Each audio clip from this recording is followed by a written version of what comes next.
Now I'm going to get down soon. Was there any question you wanted to ask me in case before I do?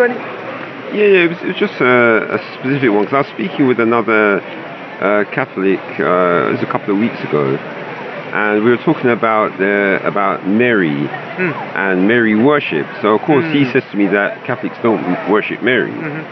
But the strange thing about it is that I'm speaking to him, and he never told me directly, but I told him that if Mary's not important, then if you go by what the Bible says, then he can just put Mary into the dust, his image of Mary into the dustbin, and then everything will be fine because it doesn't affect his salvation. Yeah. But then he was telling me that he wouldn't. Well, he was trying to describe doing that like throwing away his daughter. Yes. And so what I want to really find out is, since we have lots of Catholics who do seem to they have statues of Mary, they kiss. Guilty. Yeah. Okay. So when did it first come into the Catholic doctrine, anything relating to Mary? Okay. Well, you can go back. You could, for example, the Nicea hymn. It's about the 3rd or 4th century AD. You've got her being declared as spotless. Okay. Right? Unlike anybody else. You have references like, I think it's Hegesippus. No, Ephraim the Syrian describes her being taken up to heaven like Elijah was. Now it's comparing Elijah's ascension to hers. Yeah. Which is an early indication of the assumption of Mary into heaven when her life ended. Right. We've got veneration of her through the liturgy, through the Mass, in the early centuries. So you say early centuries. What centuries are they? So say 3rd, 4th century, 3rd, 4th, 5th century.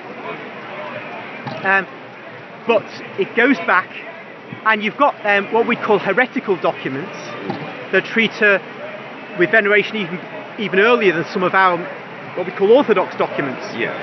But calling them heretical and orthodox is fine by me because I'm a Catholic. But for an outsider, they're just early documents that testify to a certain attitude to Mary of reverence.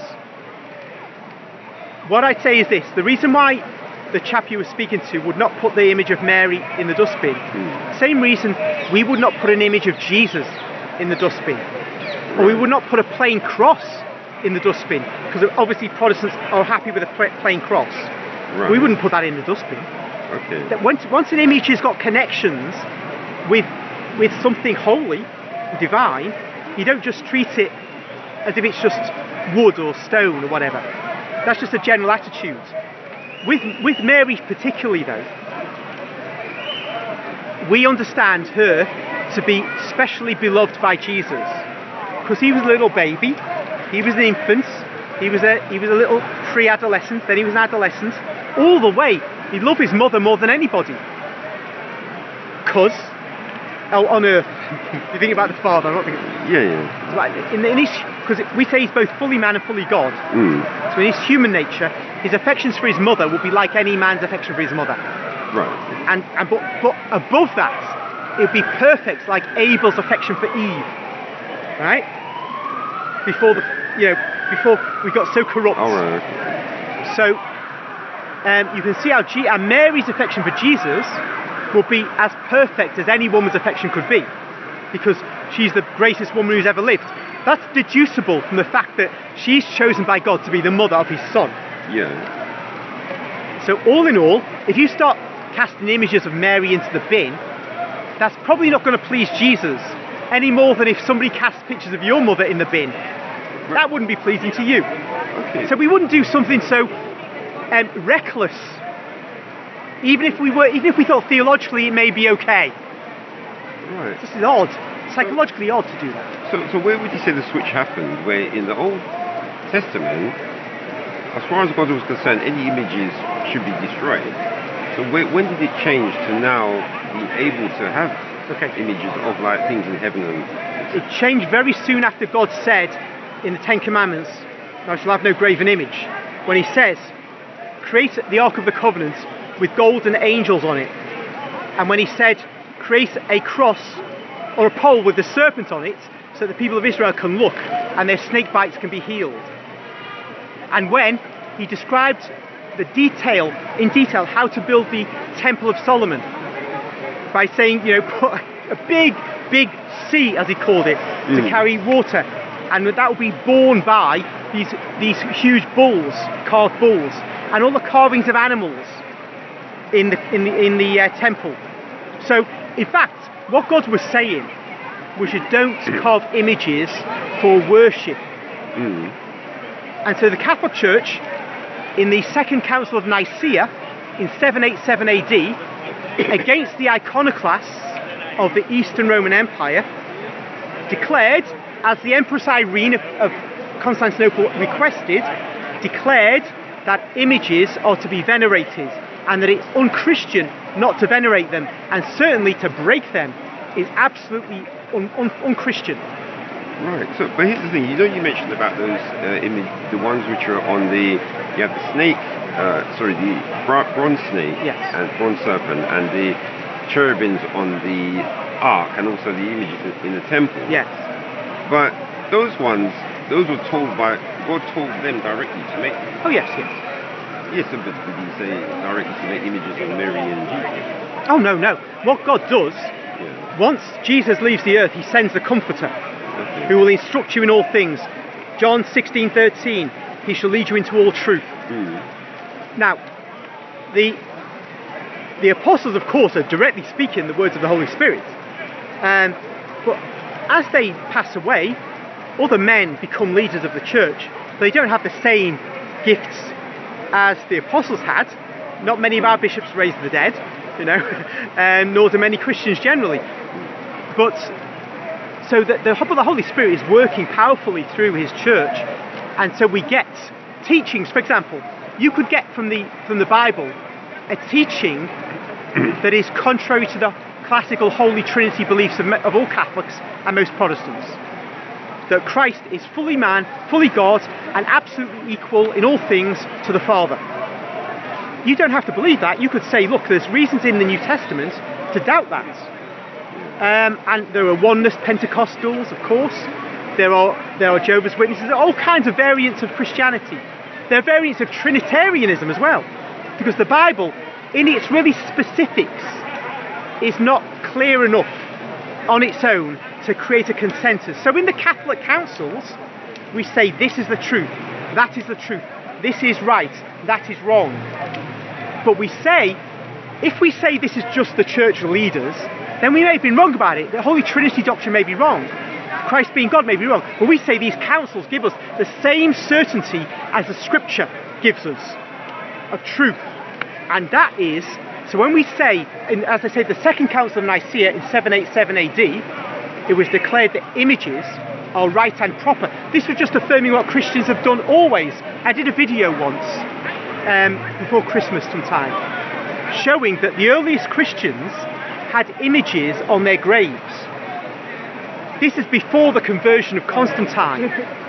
So it's right there at the beginning. Now, Jews today are not the same as Jews at the time of Christ. They have a new religion, a manufactured religion. So they have an anti-image attitude, but it's nuanced in the 1st and 2nd century AD. And so I don't think there's a justification for rejecting images in the way that some do today, but Protestants, of course, are not consistent. Because they're the ones who built the statues of our generals. They're the one who put Oliver Cromwell outside Parliament.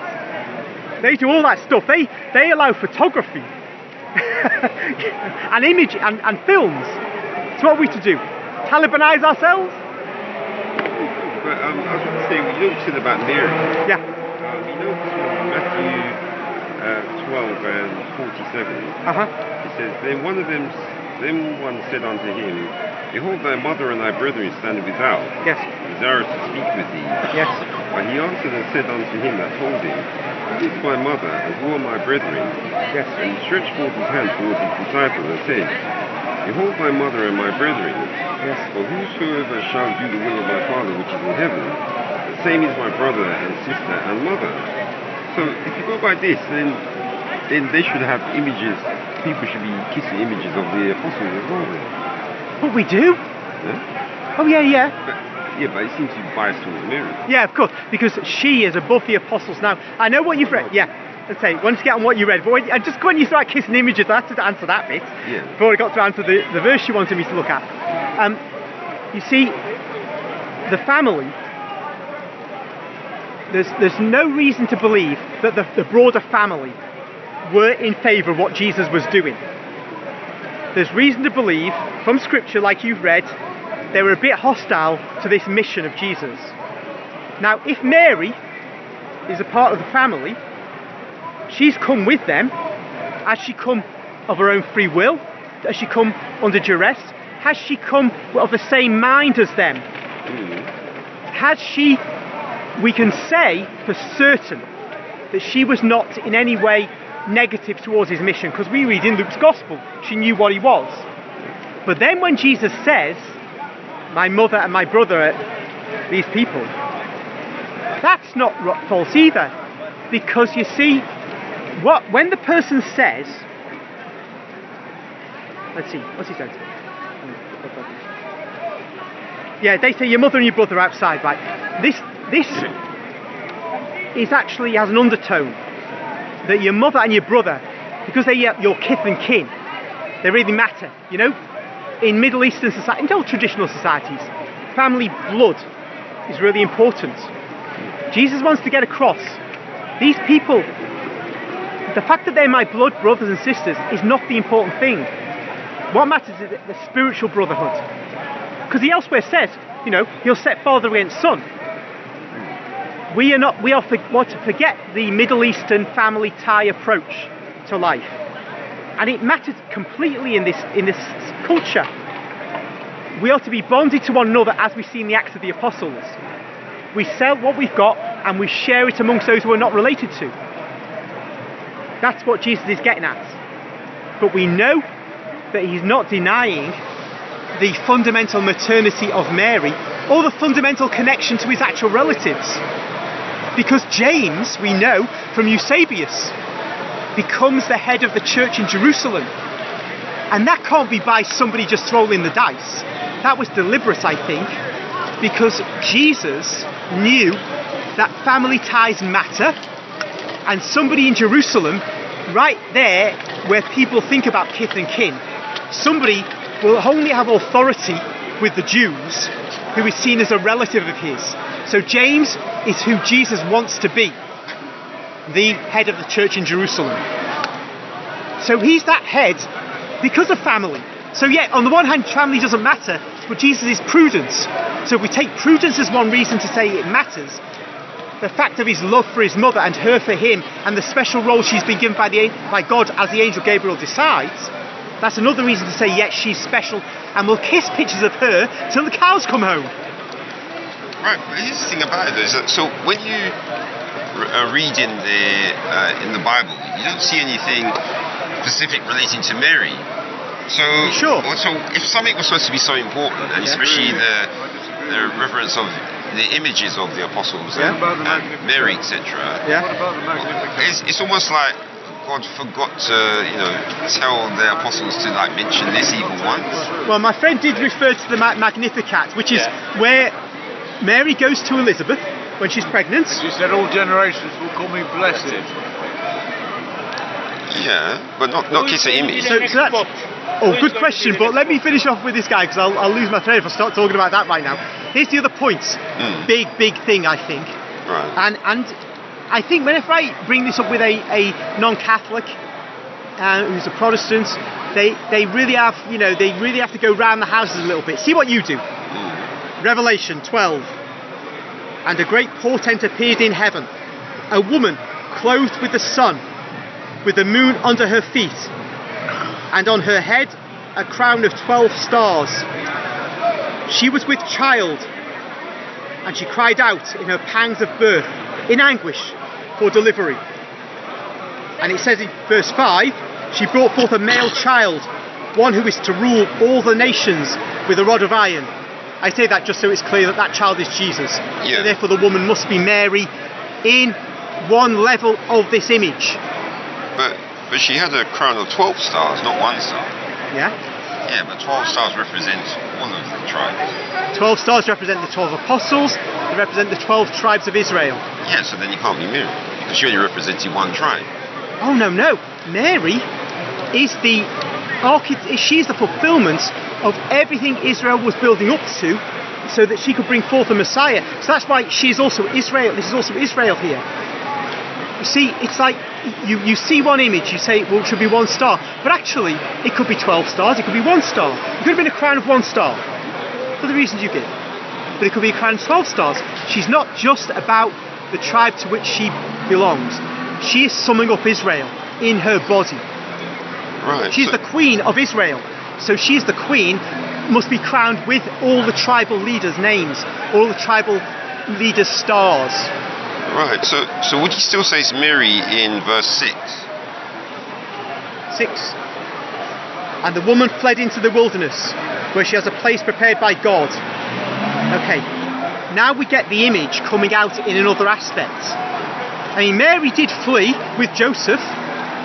King Herod fled with the baby Jesus into Egypt, but that doesn't have to be what we're talking about here. Because this is an image which is both Mary and Israel, and one could say the church. But the aspect of Mary is there. And if we grant that there's Mary in this image, then that justifies seeing Mary as exalted, because no other human being is given this special status except the opposite, the whore of Babylon. Is the only other woman who get paralleled with in the book of Revelation. Yeah. So Mary stands the opposite of evil, and in fact there's a dragon that's waiting to take the child of the woman, and she's at war with the dragon. And if we go back to the book of Genesis chapter 3 verse 15, we see there it is going to be the dragon that's going to wage war with the seed of the woman. Well, which seed? Jesus. Whose seed is he of? Mary. And we say seed. Well, is Jesus the seed of us all, or all women? No, it's of the Father. The seed in Genesis 3:15, it's the seed of the woman. Yeah. So who's the woman that he's the seed of, that God is speaking of in Genesis 3:15? Well, it's going to come from a woman. Yeah. Yeah. But that doesn't mean that she's. It's not seed in terms of the lineage, though. It's just where you come out. The woman of whom Jesus is a seed is only Mary. So the great conflict with the serpent that God the Father is speaking about in the book of Genesis is paralleled immediately at the end of the book of the Bible. And at the end of the Bible, showing it's a one unit of a book, despite being 73 books, as we'd say, where we have the dragon then, again, facing the woman and her seed. It seems to me a really clear parallel. It's like bookending the Bible. Right. And so Mary is seen as a key figure across the Bible from its beginning to its end. And that's why we see her in these massive public apparitions that I was talking about before you came. And it's why we can venerate her biblically. Because as I say, there's no other human being, not an apostle, who appears in the heavens. And do you know when she appears, this woman appears straight after the Ark of the Covenant. Because it says, just to read it. I was just going to say, but remember the woman in Genesis is Eve he's talking to, not Mary. Oh yes, of course. Yeah, so he's telling the serpent the seed of the woman. So Eve is the only one who's there. Well, she might have thought she was the woman, in fact. That's a possibility. No, but it's God that's speaking. But it says here, I will put enmity between you and the woman, and between your seed and her seed, and he shall bruise your head, and you shall bruise his heel. Well, it's not enmity between the snake and Eve and all Eve's daughters. I mean, the average young lady walking around here has not got a special enmity with a snake or with the Satan. I mean, we've all got enmity with Satan in that sense. This is about enmity between the serpent and someone who's known as the woman. It's a special enmity. So given that it's not just any woman, it's got to be the woman. Well, who's the woman who uniquely this could refer to? Well, the answer lies in the book of Genesis, the book of Revelation, because it's there we see a woman who's faced by the dragon. Right. Only in there, nowhere else. And it's only in the book of Luke that we see Herod, the personification of Satan at that point, who seeks to destroy the Holy Family. Actively, clearly, overtly seeks to destroy the Holy Family. So there's the other place where it happens within history. So I'd say, go on.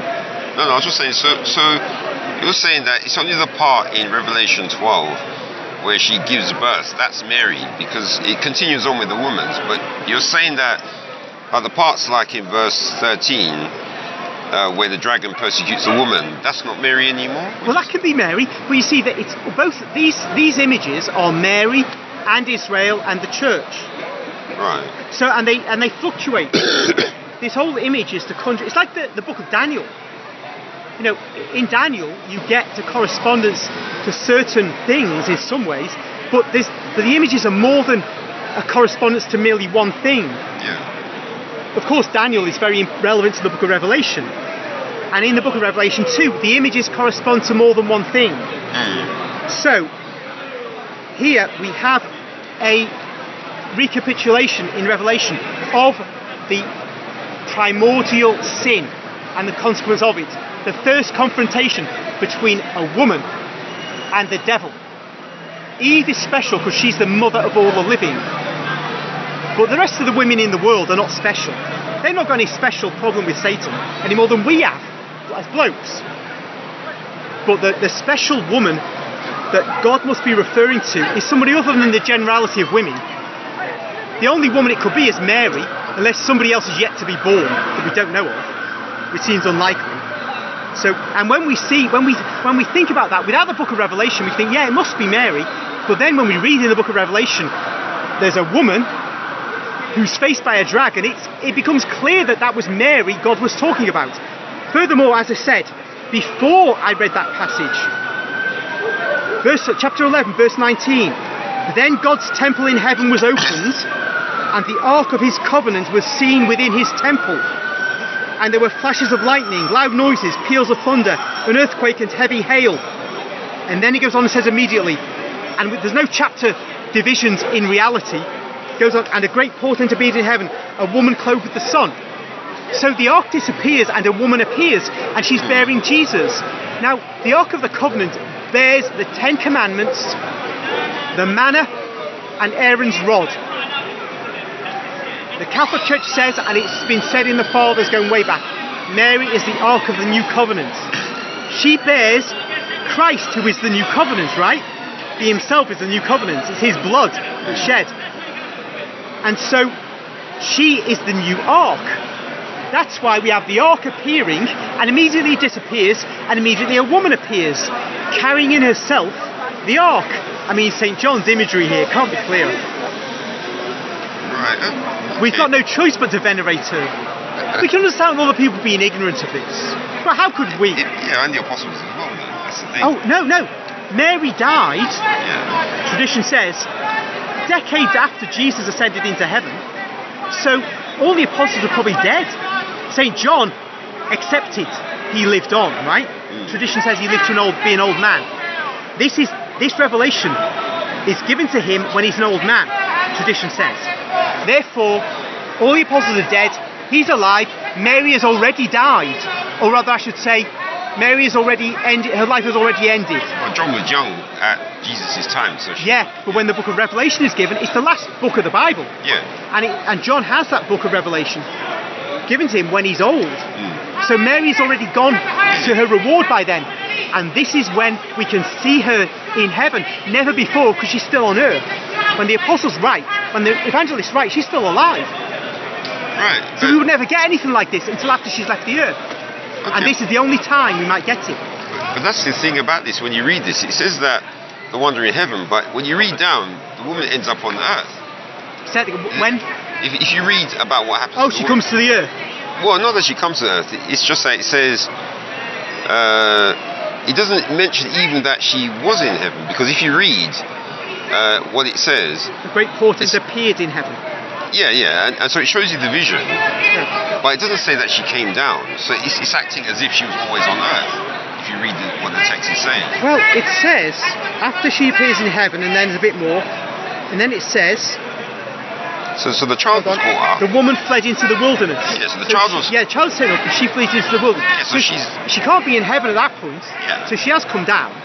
Right. But this is where, one's got to be careful about the imagery. It's clear to me what it's showing in a broad sense, but if we go too far, even chronologically, we get the next section where it says, from verse 7, now war arose in heaven, Michael and his angels fighting against the dragon. And the dragon and his angels fought, but they were defeated, and there was no longer any place for them in heaven. And the great dragon was thrown down, that ancient serpent who called the devil, and Satan, the deceiver of the whole world. He was thrown down to the earth, and his angels were thrown down with him. So that, to me, is talking about the time before the human race exists. That's when we have the bad angels are separated and they become demons. Yeah. But this is described after the woman is thrown down. So we don't have to have chronological development in the book of Revelation. We don't press it too far. Oh yeah, we say him because he's heavenly, but then when it comes to Mary, the woman, when you read the various parts with her in it, she doesn't. It's like she doesn't really. So he tells you what happens to her, then he describes something else, then it continues what happens to her again. It doesn't say that she's moved in between parts where she's described. It doesn't worry me too much. All I see is she appears in heaven according to, as a great portent after the Ark of the Covenant disappears. Right. Then she goes into the wilderness after a child is taken up by God. Yeah. And that also shows this is not to be taken chronologically, because Jesus ascends into heaven after he goes through all the stages that he does in the Gospels. Yeah. So I don't have a problem with what's described here. I just see it as not a describing an historical event, but it's describing the importance of Mary, the importance of the child. So that's all I need to know from this. Right. Okay. But so the main thing was, I suppose, going back to what I was asking before about where it originated from. Won't be long, Vincent. Yeah, about where the origin came. So even though you had these these people who were doing things relating to Mary, you said that some of the songs had a mention or something. Souls. You said some songs. Songs. Yeah, songs. Or you said there were some writings or. Oh yeah, back in the early centuries. Yeah. Like Nicea being hymn. Right. Which describes her as spotless. Okay. And so, but at that time, was it been official with the bishops that she was a part of the Catholic teaching? Oh, before we get to Constantine, there's not the writings that we would like to have today. So we can't know, because a lot of stuff was destroyed. You might only get one copy of something. Like Origen, a great church theologian, he wrote vast amounts. Most of it's disappeared. So we can't know what the attitude was. We only know that after Constantine, things we have starting the councils. Like, for example, the Council of Ephesus in 431, she's declared to be the Mother of God. Okay? Major title. But we only get that officially. This is 431 AD. It's 100 plus years after Constantine. If we'd had the conversion before that, we might have had earlier statements, so we'd know earlier. But history doesn't give us that. But then I suppose the bishops there would have been alive, so whoever came to that meeting, if the traditions weren't even official with the bishops, you'd think that they'd bring it up at the meeting. They only brought up what was important at the time. The council was called because people were saying Mary is not the mother of God. She's just she's the mother of Christ. There was a problem of the division of Christ into two persons. The point about this is, when people read the Bible, they come to all kinds of strange views. And that happened then, many times. And this was something that the council was called to iron out. So it wasn't focused on Mary so much. Right. So we got the title Mother of God because of this controversy.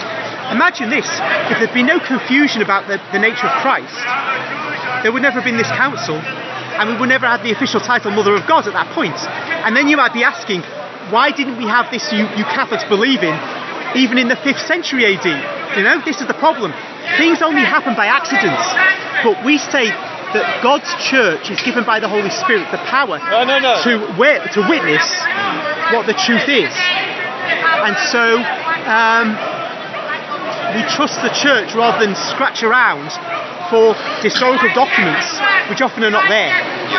If we just rely on historical documents, we might even get rid of some of the books of the Bible. If you want to go down an historical route, that's what you'll end doing. Because you can't affirm all of these are authentic by just an historical investigation. But you believe that the Holy Spirit has guaranteed this. And we say, yes, that's right. Through the church, he's done that. And he's guaranteed a lot of other things as well. Right. So you said about, they said she was the mother of God in that council. Was it 431? You said. Yeah. Ephesus. So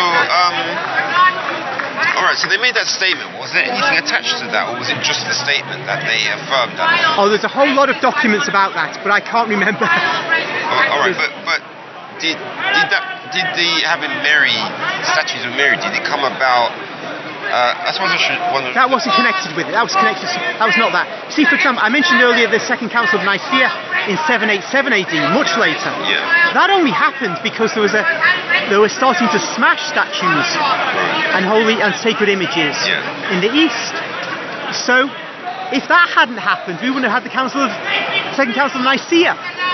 So we wouldn't have gone even longer before an official statement came up. But the Christians in the West and the East were venerating images, paintings and statues way back. That's why the Second Council of Nicea reached the clear conclusion that holy images are to be venerated. When it makes a conclusion, that means that it's been a long tradition. We just can't always say when the tradition begins. Right. So but they when it comes to the tradition, what you're saying is that the only documents we have is just what happened at the council. Nothing. Yes, and as I said in a video I did, and I can't remember the documents, I got documents which showed there were images in the catacombs of the early Christians from 2nd, 3rd century AD. So we know that this was not abnormal at all. Right. And praying to the dead, right there in those early Christian monuments. So the stones are brilliant because they don't decay, and you can see what was being believed.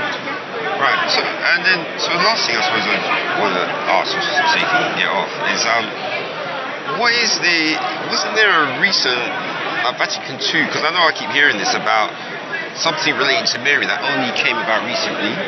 Like it was one of the councils maybe in the 18th century. Okay.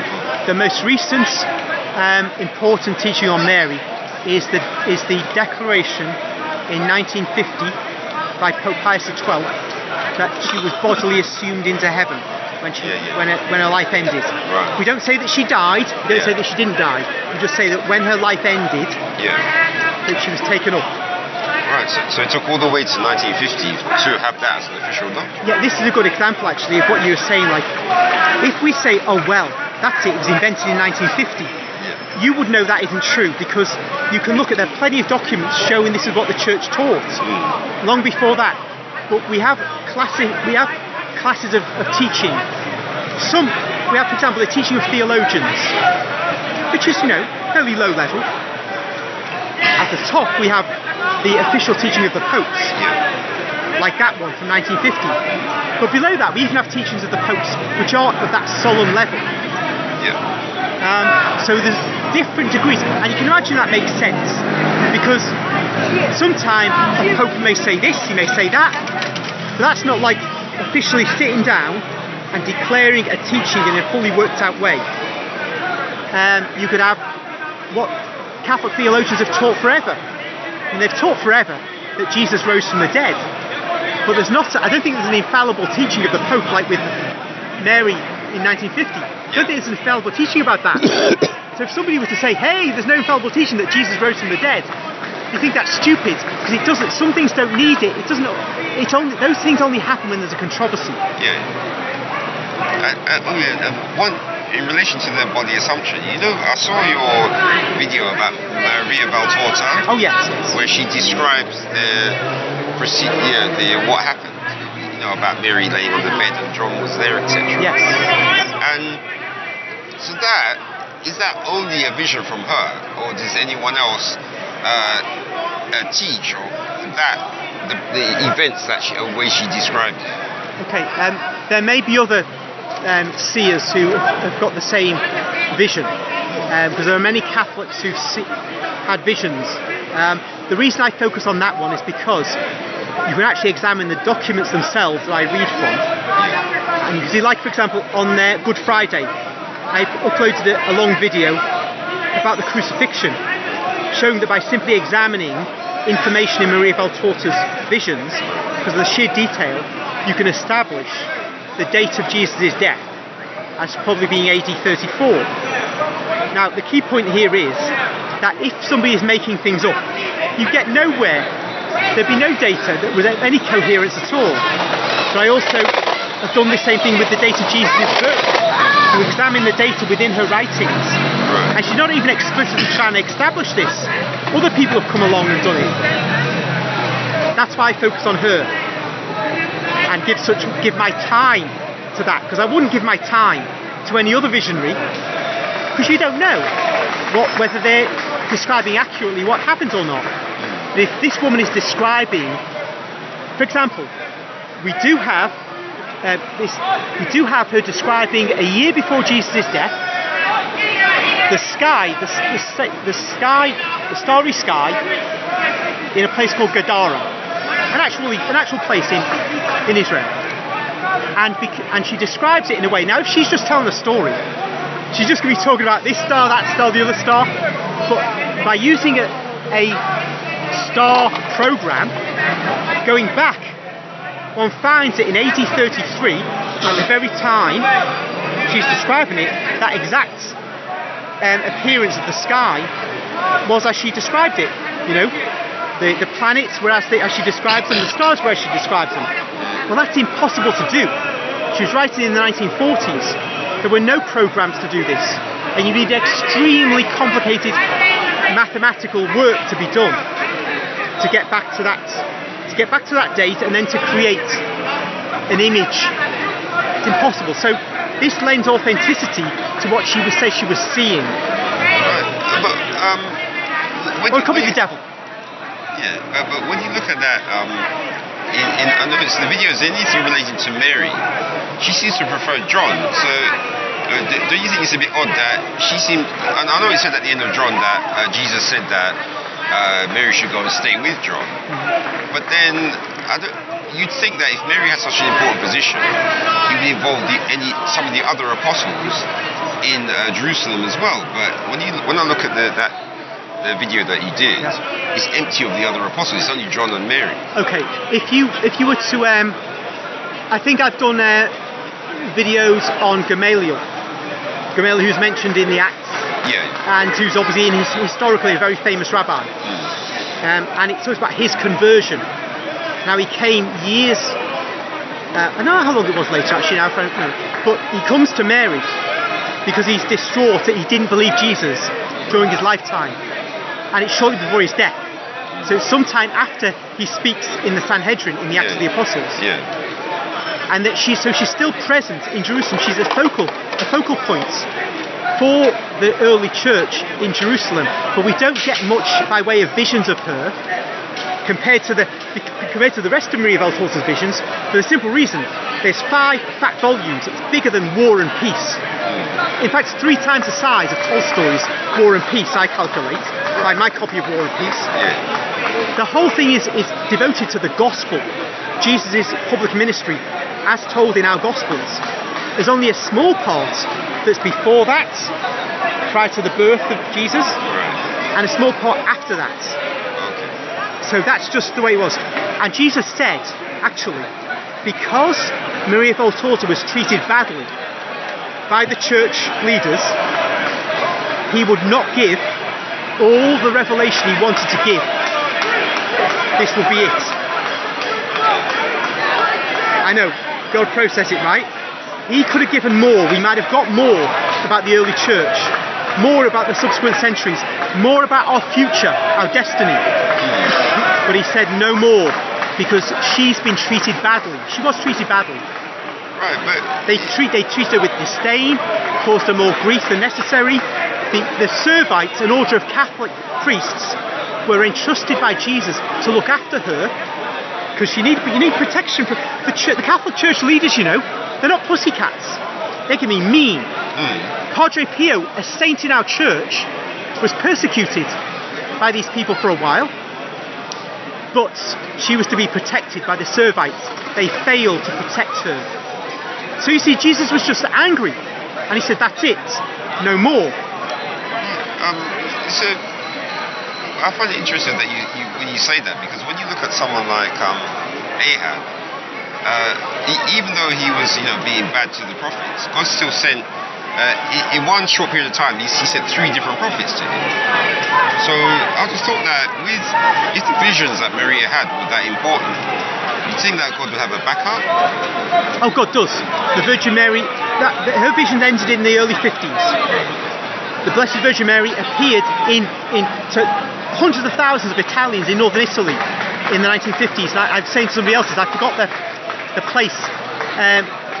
Then, prior to this, we have the massive appearance to 70 to 100,000 people in Fatima, Portugal, 1917.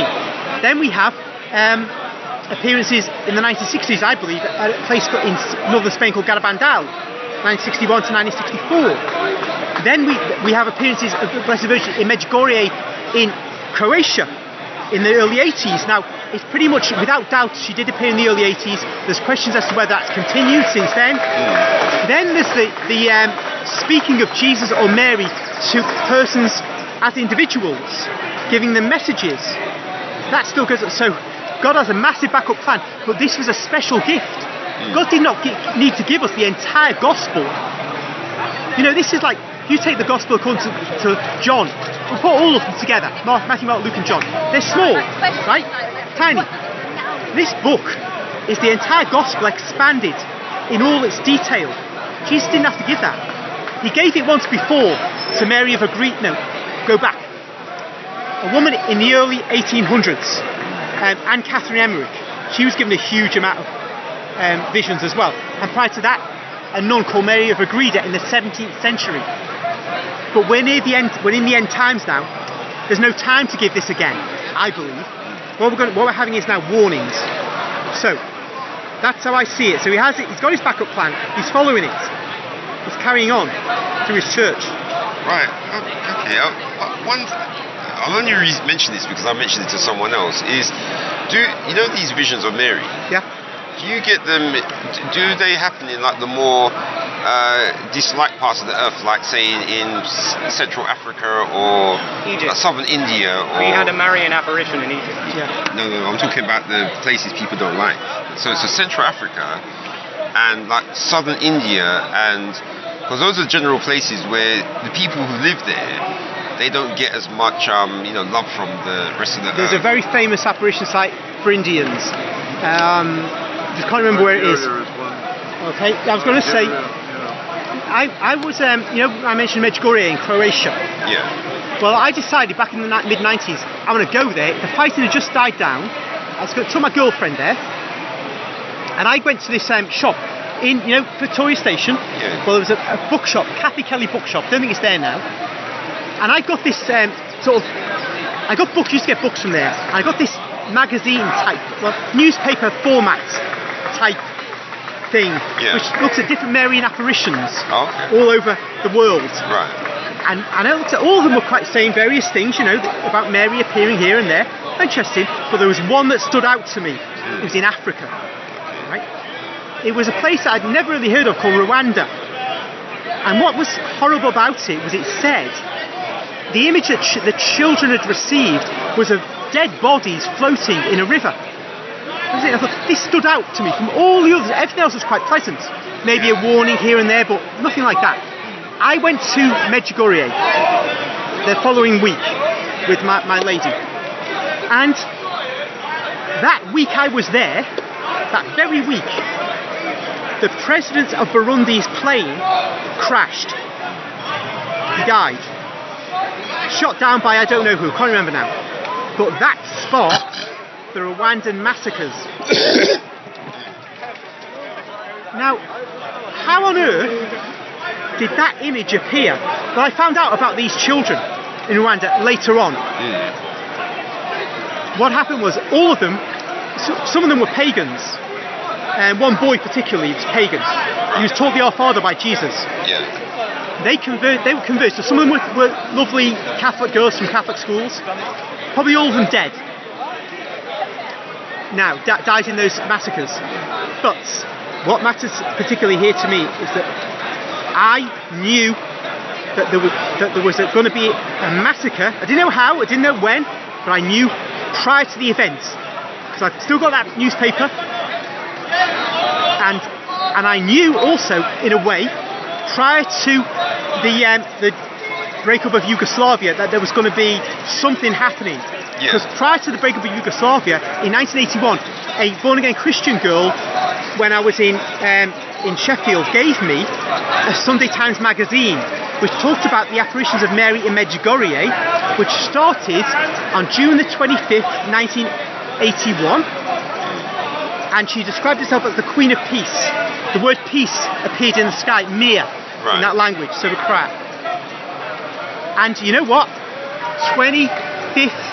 26th of June 1991, war broke out in Yugoslavia when the Republic of Serbia's air force attacked the Croatians who had seceded from Yugoslavia. So it's like this absolute coincidence in Yugoslavia, but me having this magazine 10 years before, and the absolute coincidence of the Rwandan genocide and the visions that I read about before it happened. And of course me being in Medjugorje when the very event happens. Right, this is between 1981 and 1989.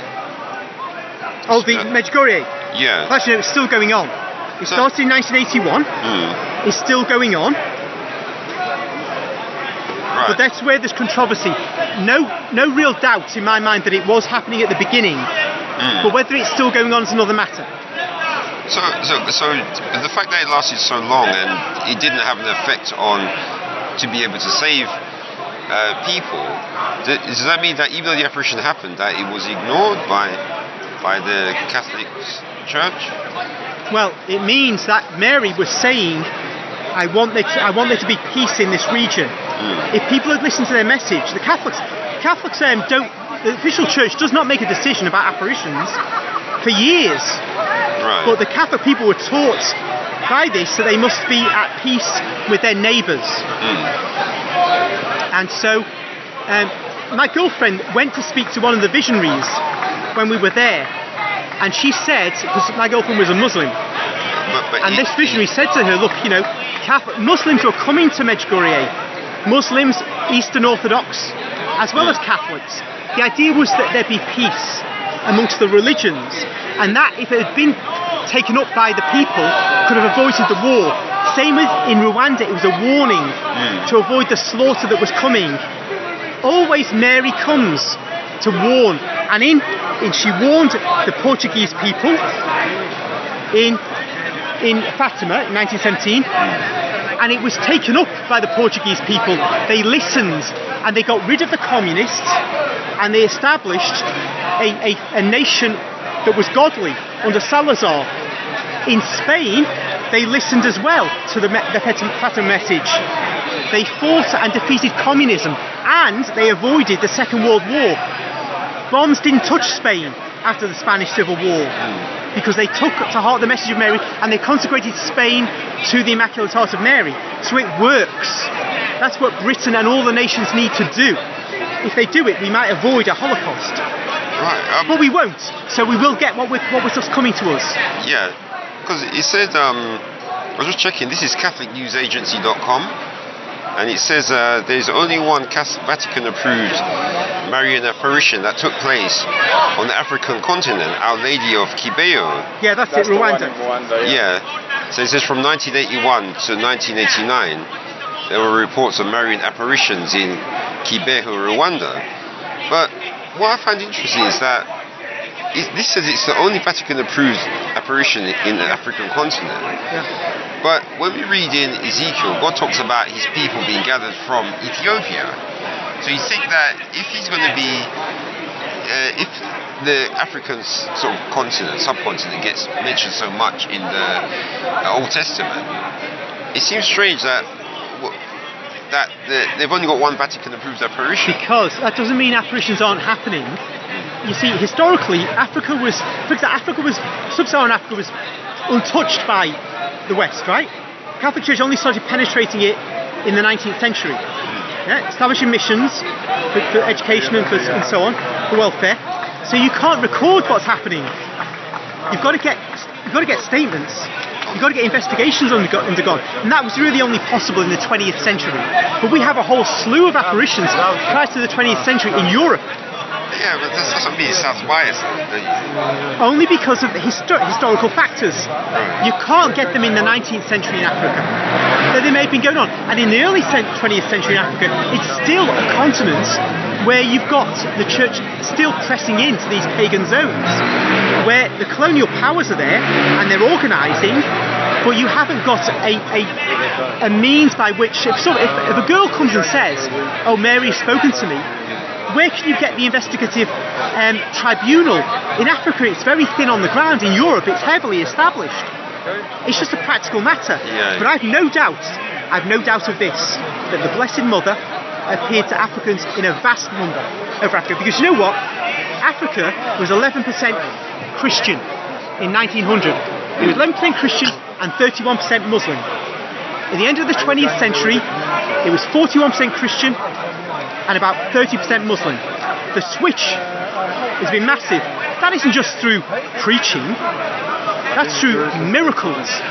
God has poured miracles out on Africa just as he did on the early Mediterranean world. You know, you can see clearly the way things are going in Africa, and I'm sure the same's happening in China. There's a vast change there as well. There's also the lower part of India as well, so that's the other place to look. So, yeah, alright? Okay. Alright. Okay.